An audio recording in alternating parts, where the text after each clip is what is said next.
हमारे देश में नागा साधुओं का बड़ा महत्व है। उनका जीवन कठोर तपस्या में बीतता है। वे कठोर नियमों की पालना से बंधे होते हैं। यही वजह है कि वे हर कहीं और कभी भी नजर नहीं आते हैं।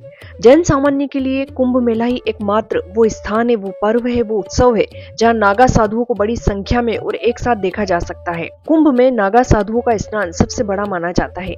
पर क्या आपको पता है कि महिला नागा साधु भी होती है?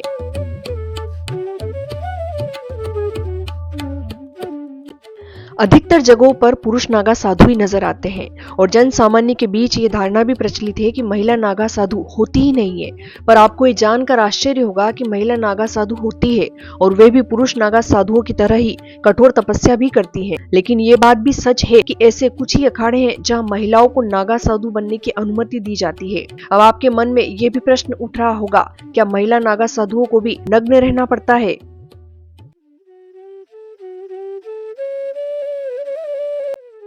इस प्रश्न का उत्तर देने से पहले आपको बता दूं कि जब मेरे मन में भी ये प्रश्न आया तब मैंने गूगल और इंटरनेट पर उपलब्ध तथ्यों को खंगाला। मुझे इस बात पर आश्चर्य हुआ कि गूगल पर सबसे पहला सवाल यही था, क्या महिला नागा साधु भी नग्न रहती हैं?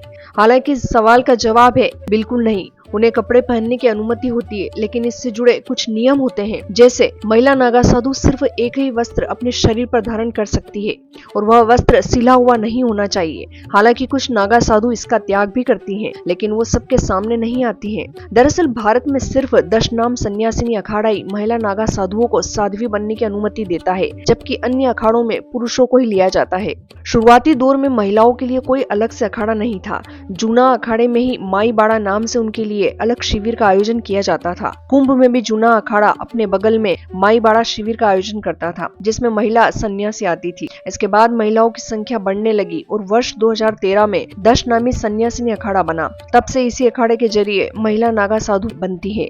मगर ये इतना आसान नहीं है। महिला नागा साधु बनने के लिए बचपन से ही कड़ी परीक्षाएं देनी होती है। 6 साल की उम्र से ही उन्हें ब्रह्मचर्य का पालन करना पड़ता है। जब वो ऐसा कर पाने में समर्थ होती है तब उसे नागा साधु बनने की अनुमति मिलती है। इस अवधि में उसे कठोर तपस्या के साथ कई नियमों का पालन करना होता है। गुफाओं में वास, कठोर तपस्या, नदी में स्नान, खाने पीने से जुड़े कठोर नियमों की पालना आदि।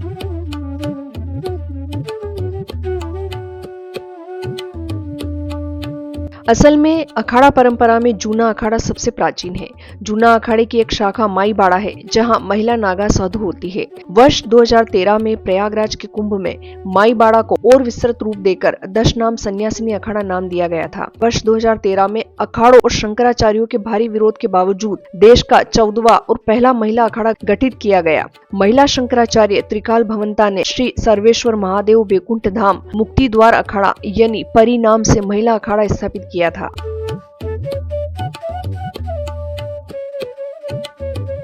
आपके लिए ये जानकारी भी रोचक होगी कि महिला नागा साधु जो वस्त्र धारण करती है उसे गंती कहा जाता है। गंती वस्त्र सिर्फ गेरुए रंग का ही होता है। संन्यास लेकर नागा सन्यासिनी यानी अवधूतानी बनने वाली महिला सन्यासी अपने सांसारिक वस्त्रों का तो त्याग कर देती है, लेकिन लोक कल्याण और धर्म स्त्री की मर्यादा की रक्षा के लिए पूरे समय एकल वस्त्र, जिसे ब्रह्मगाती कहा जाता है, उसे धारण करती है। नागा सन्यास की परंपरा में इसे अग्नि वस्त्र भी कहा जाता है।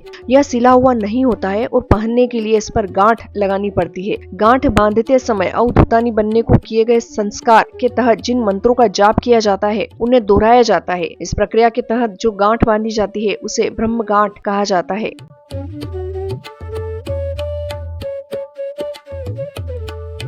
अब प्रश्न उठता है कि कुंभ व महाकुंभ में जब शाही स्नान होता है तब क्या महिला नागा साधु नग्न अवस्था में स्नान करती हैं? इसका जवाब है बिल्कुल नहीं।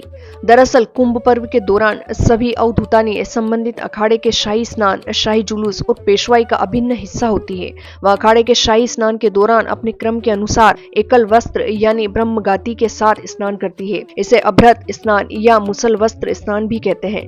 शाही जुलूस और पेशवाई के समय भी यह सभी अवधूतानी धर्म की मर्यादा में रहती है और ब्रह्मगाती के साथ शामिल होती है।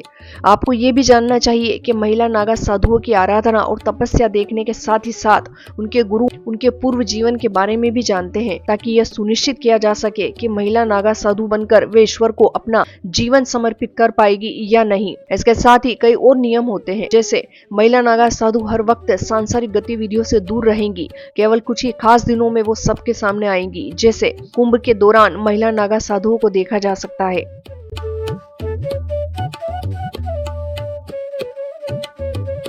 तो ये थी महिला नागा साधुओं से जुड़ी कुछ रोचक जानकारी।